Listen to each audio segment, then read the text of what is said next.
Hi, my name is Matthew.C. Thank you all for attending my last speech. Today, I'll be talking to you about what needs to change in nursing to prevent elderly abuse. I want you guys to look at this picture. I want you to think about it and think about what it means. The meaning behind this picture is that patients don't always have the ability to speak up, even if they're brave enough to. They might have dementia or have suffered a stroke, for example. You have to be able to read the signs that tell if somebody is going through abuse. According to people who took my survey, more than half of the people said that they wouldn't put their family in a nursing home. And to be honest, I agree with them. I feel the same exact way. The first lady I ever reported for abuse was reported 13 times before she was fired. A lot of people get away with abuse.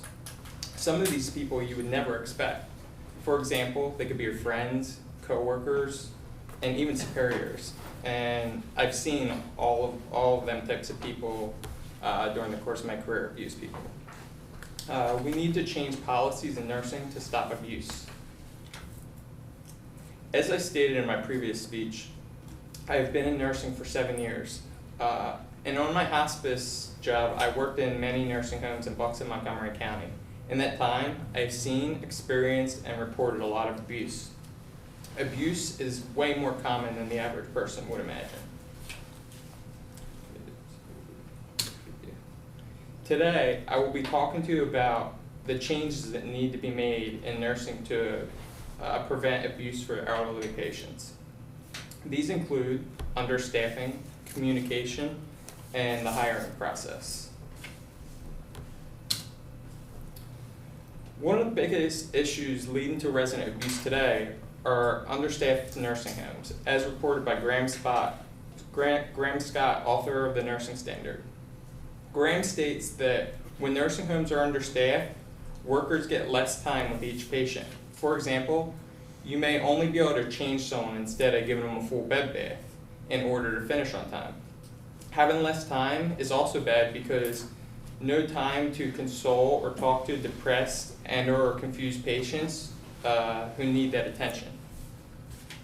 Another reason understaffing is a big problem is bigger assignments. With less people, you have bigger assignments, and with bigger assignments, it forces you to rush. And when you rush, it increases the chance of physical and mental abuse, regardless of what your intentions are.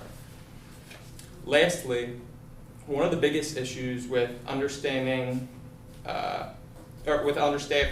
is having massive amounts of overtime.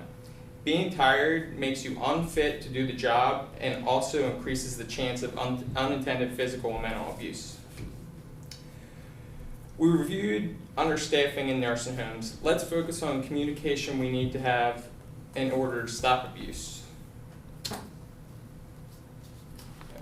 Okay.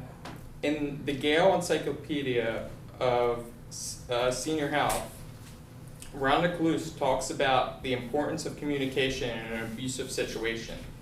Rhonda says, you must report abuse to the superior, DON, or physician immediately. The family is also to be made aware of the abuse.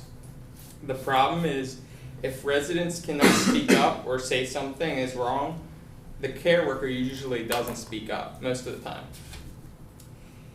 In my survey, I asked everyone who took my survey if they were in an abusive situation, would they speak up and intervene?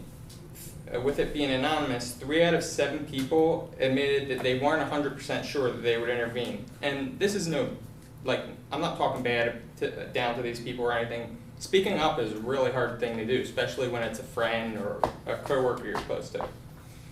If you have never witnessed abuse, you must speak up and intervene.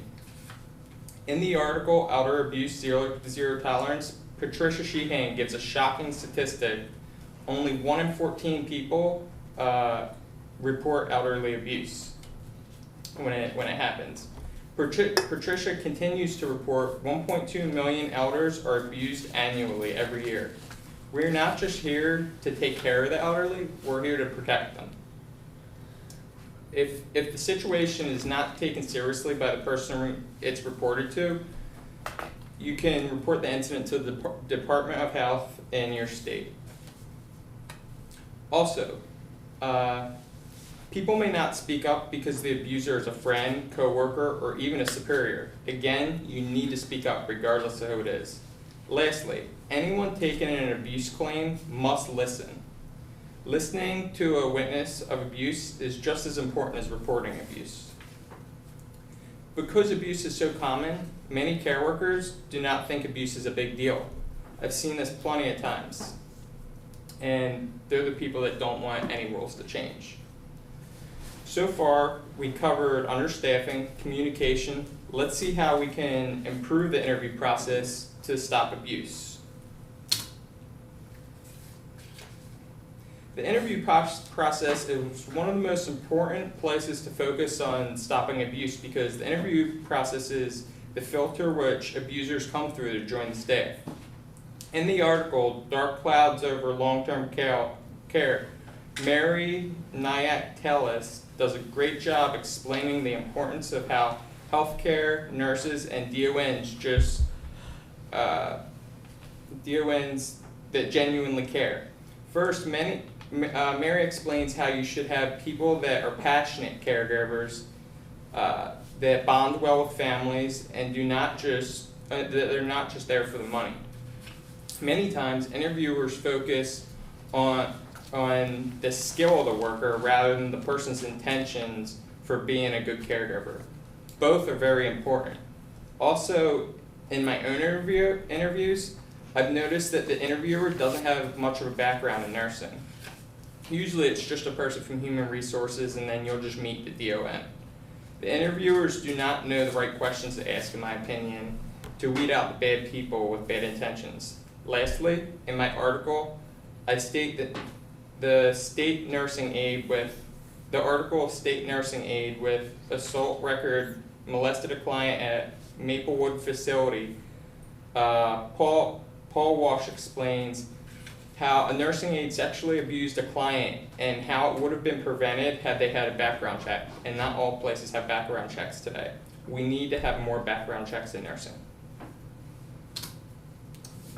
In conclusion, understaffing, communication, and the interview process are effective ways that we need to focus on to prevent abuse. In closing, I would like to end with a simple quote I was taught when I was a kid. Jesus of Nazareth said, "Do unto others as you would have them do unto you."